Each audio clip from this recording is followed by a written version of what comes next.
안녕하세요. 알기 쉬운 부수풀이 7강 시작하겠습니다. 이번에는 몸의 모양을 나타내는 글자 3글자, 코의 모양을 나타내는 글자 2글자, 머리의 모양을 나타내는 글자 2글자, 낯의 모양을 나타내는 글자 1글자를 모아놓고 설명을 해드리겠습니다. 몸시, 몸키, 몸신, 코자, 코비, 머리혈, 머리수, 난면 8개 글자입니다. 먼저 몸시자입니다. 몸시자는 비스듬히 누워있는 몸의 모양을 나타내는 글자이고, 이 모양이 주검과 같다 해서 혼자 쓰일 때는 주검시라고 합니다. 주검시자를 지금은 몸시자 밑에 죽을 자자를 써서 죽어서 뻗어있는 몸이 주검과 같다 해서 이렇게 씁니다. 몸시자가 이 주검시자의 원래 글자이기도 하고요. 또 몸시자는 다른 글자와 합쳐 쓰면 모두 몸의 뜻을 나타내는 글자입니다. 이 몸시자가 들어가는 글자에 꼬리미자가 있네요. 위에 몸시자 밑에다가 털모자를 합쳐가지고 짐승 몸에서 털이 가장 많이 나 있는 곳이 꼬리다 해서 꼬리미라고 하는 글자고요. 살고자는 몸시자 밑에다가 오렐고자를 합쳐놓은 글자네요. 그래서 사람의 몸이 일정한 장소에 오랫동안 머물면서 산다. 그래서 살거라고 하는 글자입니다. 다음은 몸기자입니다. 몸기자는 척추마디처럼 구부러지는 몸의 모양을 나타내는 글자로서 이 글자가 다른 글자와 합쳐지면 모두 몸을 구부린다는 뜻으로 쓰입니다. 그리고 이런 글자와 이런 글자도 이 몸기자와 모양이 비슷하여 몸기자가 부수자로 되어 있습니다. 몸을 구부린다는 뜻의 이 몸기자가 들어가는 글자, 기록할 기자가 있네요. 말씀원변에 몸기자를 합쳐가지고 몸을 구부리고 상대방이 하는 말을 기록한다. 받아쓰기 하는 거 생각하면 되겠죠. 그래서 기록할 기자. 그 다음에 짝배자는 왼쪽 편이 풀유자입니다. 그래서 이 뜻은 몸을 구부리고 술을 권하며 나누어 마시는 사람이 짝이다. 짝배라고도 하고 술을 나누어 마신다 해서 나눌배라고도 하는 글자가 되겠습니다. 몸 기자와 모양이 비슷한 글자들 자식사자, 뱀사자가 있는데요. 이 글자는 태아가 엄마 뱃속에서 웅크리고 있는 모양을 나타내서 자식사라고 하고 다른 글자와 합쳐 쓸 때 모두 자식이라는 뜻으로 쓰입니다. 또 그런가 하면 뱀이 사리를 들고 있는 모양과 비슷하다고 해서 뱀사라고도 하는데 이 글자가 혼자 쓸 때만 뱀사라고 하는 글자입니다. 그 다음에는 써이, 이미 그랬죠. 써이라는 말은 뭘 쓴다 그런 뜻입니다. 밭을 가는 쟁기에 붙이는 보습 모양을 그려놓고 쟁기를 써서 밭가리를 이미 다 마쳤다. 그래가지고 써이라고도 하고 이미이라고도 쓰는 글자가 되겠습니다. 다음은 몸신자입니다. 윗부분이 호자자이고 대부분은 싹 제자라고 하는 글자입니다. 얼뜻 보면은 윗부분이 스스로자라고 이렇게 하는 글자죠. 스스로자가 다른 글자 합쳐 쓰일 때는 코라는 뜻으로 쓰이고요. 밑에 있는 그 제주제자도 다른 글자 합쳐 쓸 때는 싹이라는 뜻으로 많이 씁니다. 그래서 코가 생기면서 싹처럼 자라나는 태아를 뱃속에 지니고 있는 엄마의 몸, 자식을 이렇게 키워내는 엄마의 몸을 가리키는 몸신자입니다. 이 글자가 들어가는 글자들을 보면은 몸구자가 있네요.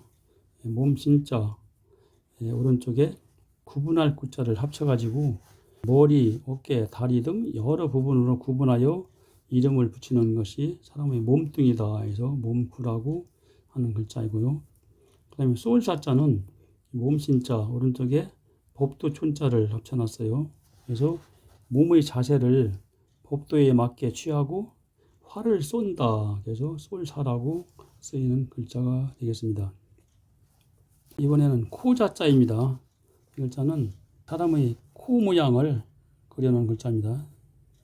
이 글자가 다른 글자와 합쳐지면 모두 코라는 뜻으로 쓰이는 글자고요. 이 코비자의 옛날 글자이기도 합니다. 그리고 이 글자가 들어가면 코, 호흡, 냄새 등의 뜻으로 쓰이고 또 이 코자자는 얼굴을 대표하는 글자로 쓰입니다. 왜냐하면 얼굴 한 가운데 붙어 있고 이것만 뾰족하게 나와 있죠. 그래서 얼굴을 그릴 때 코만 그려도 그 얼굴을 다 그린 거나 마찬가지입니다. 그리고 옛날에는 코를 가리키며 자기를 나타내어서 혼자 쓰일 때는 스스로라는 뜻으로 쓰입니다. 스스로자라고 그러죠. 혼자 쓰일 때만 쓰는 글자입니다. 그리고 태아 때 얼굴에 코가 제일 먼저 생겨서 뭐뭐부터라는 뜻으로도 쓰입니다. 이 코자자가 들어가는 글자로 냄새 취자가 있네요. 코자자 밑에 개견자를 붙여가지고 개처럼 이렇게 코로 킁킁거리면서 맞는 게 냄새다. 그래서 냄새 취라고 하는 글자고, 그 다음에 머리 혈자와 머리 숫자는 다음 페이지에 나오니까 여기서는 생략하겠습니다. 그 다음에는 코 비자.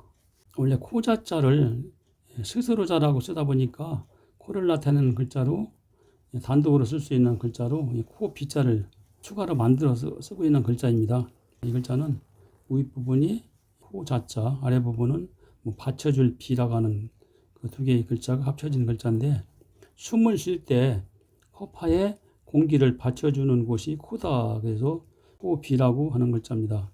그리고 이 받쳐줄 비자는 받침대로 열매를 받쳐준다. 울타리에 호박을 심어놨는데 그 떨어지려고 할 때 밑에 받침대로다 받쳐주는 역할, 그런 걸 나타내는 글자가 받쳐줄 비자인데요. 원래 이게 받쳐줄 비가 이렇게 생긴 글자인데 코비자 쓸 적에는 위에까지 올라오게 해가지고 이런 모양으로 이렇게 쓰고 있습니다. 그리고 머리 혈자가 되겠습니다. 머리 혈자는 맨 위에 한일자 쓴 것이 머리 정수리 모양이고, 가운데 들은 부분이 코 모양, 그리고 맨 밑에 나눌팔자 해놓은 것이 그 목덜미 모양이네요. 그래서 사람의 정수리와 코, 목을 나타낸 머리라는 뜻입니다. 그리고 이 머리 혈자가 들어가는 글자로 머리 두자가 있는데요. 왼쪽 부분이 제기두라게 해가지고 제사 음식을 담아놓는 모기 같은 그런 모양을 제기두라고 합니다. 그래서 이 글자의 뜻은 제기하고 모양이 비슷한 사람의 머리다 해서 머리두라고 쓰는 글자고요. 그 다음에 거느릴 영자를 보면은 왼쪽 편이 명령할 영자, 오른쪽은 머리 혈자네요. 그래서 머리로 명령을 하여 사람들을 거느린다. 그래서 거느릴 영이라고 쓰는 글자입니다. 다음은 머리 숫자가 되겠습니다. 머리 숫자에 위에 이렇게 두 개 찍어 놓은 거는 머리 털의 모양이고, 또 한일자 쓴 거는 정수리 모양, 그 밑에는 얼굴을 대표하는 코를 그려 놓은 모양의 글자네요. 그래서 사람의 머리 털과 정수리, 코를 나타낸 그런 머리다. 그래서 머리수라고 하고, 이 글자는 머리털을 강조한 글자로서 머리털은 맨 위에 있기 때문에 우도머리수라고도 많이 쓰이는 글자입니다. 이 머리 숫자가 들어가는 글자로 길도자가 있습니다. 길도자는 머리 숫자하고 착받침이라 해서 어디로 간다는 뜻의 글자가 합쳐진 글자죠. 그래서 머리가 생각하는 대로 걸어가는 게 길이다 해서 길도라고 만들어진 글자가 되겠습니다. 마지막으로 난면자가 있습니다. 이 난면자는 맨 위에가 정수리, 그 가운데 부분이 얼굴을 대표하는 코의 모양, 그리고 밖에는 이렇게 얼굴을 둘러싸고 있는 볼때기 모양이 되겠죠. 그래서 이거를 정수리와 코를 에워싼 얼굴이다. 얼굴을 낯이라고도 하죠. 그래서 얼굴면자, 난면자라고 하는 글자고, 이 글자에는 코자자, 입구자, 눈목자, 귀자, 그래서 코, 입, 눈, 귀가 다 들어있는 글자입니다. 보시면은 가운데에 여기 네모는 입구자가 되겠죠. 그리고 이거를 또 이렇게 길게 연결해 놓은 거면 눈목자가 되겠고요. 여기다 위에 삐뚤빼뚤 해놓으면은 코자자가 되고, 옆에를 이렇게 또 이렇게 길게 써가지고 까지 내려보면은 귀자가 되고, 그래서 코, 입, 눈, 귀가 다 들어가 있는 글자다. 이렇게 보고 있습니다. 난면자가 들어가는 글자가 국수면이라는 글자가 있는데요. 낮은 얼굴은 평평하기 때문에 납작하다는 의미로 이렇게 많이 씁니다. 보리맥자하고 난면자를 썼는데, 보리맥은 보리, 밀 이런 걸 다 포함해서 쓰는 글자입니다. 그래서 밀가루를 반죽하여 얼굴처럼 납작하게 밀어가지고 칼로 썰어서 만드는 것이 국수다. 그래서 국수면이라고 쓰는 글자가 되겠습니다. 이상 7강 마치겠습니다.